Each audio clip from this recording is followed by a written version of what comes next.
Hello and welcome to the show. I'm here on Forza 6 with another Autocross car build.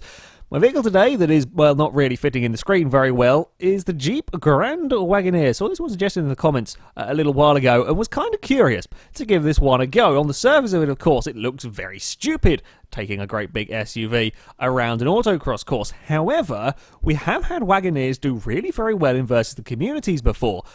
So maybe it's not quite as stupid as it sounds. I'm kind of curious and slightly hoping that this could cause a little bit of an upset. Not exactly expecting it to go top of the table, but could actually go pretty well. Being four-wheel drive may well help it. We can fire it out of the gates, and of course, being an SUV, we're quite likely to get a lot of power in this. Handling is going to be the big concern with this. Yes, we're going to get race tyres. They are not the biggest 265s, although that will be helped by the fact that we are four-wheel drive. So that kind of counters some of it. Not the biggest of tyres, and of course is going to be a very heavy vehicle. Now I'm going to put the handling parts I want on first, which is pretty much everything, and then come do the engine afterwards. Lowering it will certainly help some, but I mean this is still going to be probably the second highest of the vehicles that have gone around. Maybe the Hummer. I'm not actually quite sure if the Hummer is a higher ground clearance than this one after they've both been lowered. The Bowler, would probably be the highest riding one. I do have a couple of fears for this vehicle. Weight down to £3,600 is actually not too bad. It's not going to be that much heavier than the Tesla, in all honesty, once we've finished with it. Okay, engine. What is going to be our lightest option? 5.7 litre V8 or the 7 litre Hemi V8. I think we're going to go for the 5.7 litre. Both of these engines fairly commonly used. Well, I like the torque from the Hemi. It is heavier, and I'm going to want to try and get as much weight out of this damn thing as I can, so it's going to be the 5.7 litre, the one that goes in just about everything. Do we want to go for any of these? I actually don't think we particularly want to. We should have enough, we should be able to get enough power out of this, keeping it naturally aspirated. I do know that this engine without the turbos doesn't actually get much more than 600 horsepower. We may actually have to go for something. We'll see. Okay, no, I think we'll probably be alright. I think we should be good here with the camshafts installed, and then just go through and stick the rest of these bits here. Yeah, we will do it. Actually, the PI is jumping up quicker than I was expecting. I'll be honest here. I was thinking we were going to be likely to get perhaps around the 600 horsepower mark from this. It does not look like that is going to be the case at all, which is pretty good news, actually. If the PI isn't jumping up, it's likely to be pretty good handling, which is a weird bloody hell. That's okay. We are not going to have as much power in this as I expected. Which is good news in some respects. It means that we obviously must have pretty good grip in this vehicle, which I do like. Do we go and take out some power? I don't know. It reckons 0 to 60 in 3.3 seconds. I think we'll stick with that in there. We'll go for... Oh, we might actually... I've just remembered we haven't put aero on the car. We might get some more PI to work with if we do... maybe, if we do this. Or we will... there we go. Yeah, we're leaving itself out. That's fine. The downside of the aero being, okay, a tiny bit... That's actually quite a lot less weight. Okay, normally it adds... Oh, because it removes the roof rack. Normally it adds a little bit of weight. Of course, it increases the drag, lowers the top speed. But in autocross, I'm not worried about top speed. Admittedly, we might not actually be going fast enough to really have much effect from the aero, but seeing as there's no real downside to it, and that's actually saving me a lot of weight. Did the front save... the front saved quite a lot of weight as well. Okay, it was a good call to go, definitely, for that. Okay, the Jeep is built 470 horsepower, 444 foot-pounds of torque. Is a little bit on the heavy side, 3,500 pounds. I think this could still throw up some surprises, though. I do think it could. So the Jeep is here at the Hockenheim circuit, ready for its 3 runs through the Autocross course. Our current leader is the Volkswagen Beetle with a time of 2 minutes 5.6, which I'm not going to be expecting the Jeep to be able to really get particularly near. That is a very, very fast time. This is, I think, too large and too heavy to perhaps challenge the Beetle, but it could still do... I still think this could do pretty well. I think maybe around a 210. Maybe if we could get near the Tesla at 210.9, I think that might be an interesting target. There is another issue we could have. We could have grip roll, like we had with the bowler, and then we'll be in a lot of trouble. But we will have to wait and see how it fares on this first run. I kind of want this to be good. I do want the Jeep to surprise us around here. Ooh, the back end's a little more lively than I was perhaps expecting from it. What are the brakes like? They're not too bad at getting it stopped, but I think perhaps we were not particularly fast coming in to that section. The acceleration is, well, it's certainly not as quick as the Holden, but the change of direction is not bad.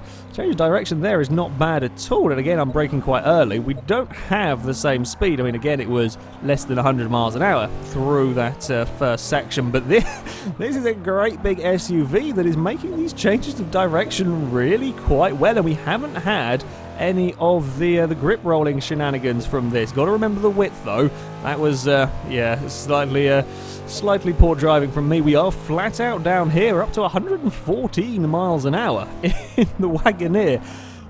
This is impressive. This is actually very, very impressive. Are we going to get on two wheels? This is where the bowler had a lot of trouble. Not at all from the Wagoneer, so we're not going to have grip roll, which is very, very useful. Just got to remember the width of it through some of these gates. Now, we're perhaps likely to have the most trouble through gates like this, trying to get it change direction, but still does remarkably well. We're going to be flat out down here, I presume. Indeed we are. No real understeer of note from this car as we come up towards the tunnel section, although I've pushed it a little too hard through there, but it's easily recoverable. We don't have any, like the Hummer. The Hummer's so far been the only car that has actually had to slow down for the tunnel. This is absolutely fine at getting through it, and again around the hairpin. Very, very well done. I think we may potentially be down, maybe struggling with the acceleration. We're down on kind of that straight line speed, and I did a very poor thing there. That was that was dumb driving from me on that particular corner. We may perhaps be down a little bit on acceleration to some of the cars. This is perhaps where we're going to struggle the most, trying to get the great big truck through that section. But considering there was a couple of there's 10 seconds worth of penalties and a couple of driving errors by me, this is looking impressive from the Wagoneer. So, on to our second attempt with the Wagoneer, and as stupid a sight as this is looking at the start of an autocross course, I'm mightily impressed with this car. We've got to, I've got to remember the width of the vehicle. That's always important. It is a pretty sizable vehicle to be racing around here. But if I can get that right, we can carry some really good corner speed. It's got plenty of traction out of the corners, being four-wheel drive. I think I've slid it once at all. And the rear end is, on the most part, pretty planted. Through there is perhaps the scariest bit. It's pretty much as quick as the Holden. Admittedly, the Holden wasn't massively fast through that section, but this is a great big Jeep, and it is as fast through that high-speed change of direction there as the Monaro was last time out. As we get on the power again, getting pretty good drive out of these turns. This is a gate I've got to be careful of. Get it turned in nicely. That's 70 miles an hour held through that section. Is very, very good going at that particular corner. Easy flat out, not a hint of understeer from the car. It gets turned in so well. This is not quite what I was expecting. I thought this might be half decent, but didn't think it was going to be this good. It gets turned in so well, and it's not what you expect from a Jeep. You just do not expect the front end of this car to get turned in as well as it does.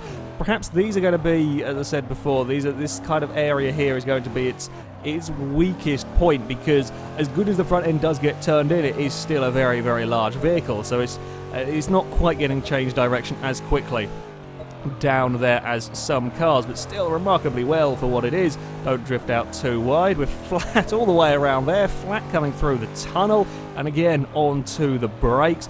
It does not feel amazingly fast in a straight line. The acceleration does not feel massively impressive, but considering this is, quite a bit heavier, without that much more power, considering, we've had quite a few vehicles only running with about 400-ish horsepower that have been far, far lighter than this one. It's not perhaps too surprising that our straight line speed and our acceleration isn't the most awesome of all. We're a little bit better through this final section. Now it is the run for the line. How quick? Holy crap! The Jeep does a 2:07. What's going on? That's yeah, bugger me. So, a 1/10 of a second is what I am looking to find in this final run to beat the BAC Mono. Yes, you did indeed hear that correctly. All I need to find is a 1/10 to go quicker than it in a Jeep Wagoneer. That's, yeah, I thought this might cause a little bit of an upset, but this is probably one of the biggest surprises of any build I've ever done on, well, just about any car. This thing is seriously good. Like, really very, very good. And it's the way it gets the front end turned into the corners that is so impressive. Because the power to weight ratio is actually not that spectacular on this car. You know, it's not bad. 400 odd horsepower is pretty good going, but it is an awful lot heavier. I mean, it's twice the weight of the likes of the Beetle almost. It's the way that the front end gets turned into these corners. This isn't making up any time in the straights. It's one of the slower cars we've had, accelerating wise. So the Wagoneer is making up all of its time through the corners. This, a great big SUV, is making up all of its time on sports cars through the corners. That is just... it's just incredible, this thing. The way that it can take the turns. No wonder it did so well in the versus communities we've seen it running. Because it turns this well. It's... I'm completely and utterly lost for words. The front end of this turns in better than a lot of four-wheel drive sports cars. And this is a giant SUV, and the front end is turning in this well. It's absolutely phenomenal. Just how good this car is. Around here, ooh, get it stopped through there, around a tiny smidge wide through that section, right up to the hairpin for the last time with the Jeep. Don't clip the barrel on the inside, get it turned through there. We will have to have a little lift as we carry our way up here.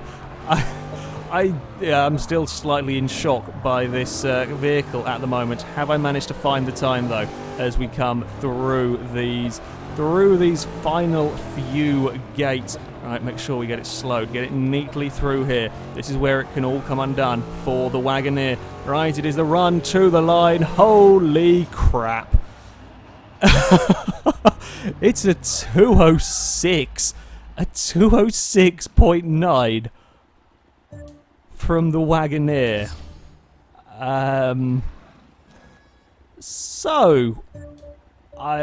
We might win a V8 supercar. Well, this will just make today perfect. Can we please get a Ford? Thank you. I'll take the Ford. I am slightly lost for words with this Jeep. That is one of the biggest surprises of any car I've ever driven, ever built for any class. This has been by far the biggest surprise. This Wagoneer is incredible, quite frankly. It does not drive at all how I expected it. And as I said, the simple fact that this car is making up all of its time through the corners. It's not making up any of it in the straights. It's not got that much acceleration. The traction's okay, but we're seeing lots of cars with good traction. This is making up all of its time through the corners, and it's a Jeep Wagoneer. A 2:06.9 puts it into 5th place on our leaderboard. 5th place for the Wagoneer. It is quicker than a Ferrari 355. The RX-7 Buzzbox, the Prowler, the A86, is the quickest four-wheel drive car we've had. It goes quicker than the Escort Cosworth. This Jeep is yeah, I've lost for words to describe just how impressive this Wagoneer is. We found a lot more than a 1/10 of a second on that last run. This is, yeah, a really, really rather good vehicle, I've got to say. It's, yeah, absolutely amazing. So, yeah, well, that's it for this video, guys. Go and build some Jeep Wagoneers. They are some of the best handling cars you can get in A-class, and that's a weird sentence to say, but there you go. Thank you very much for watching, and until next time, goodbye.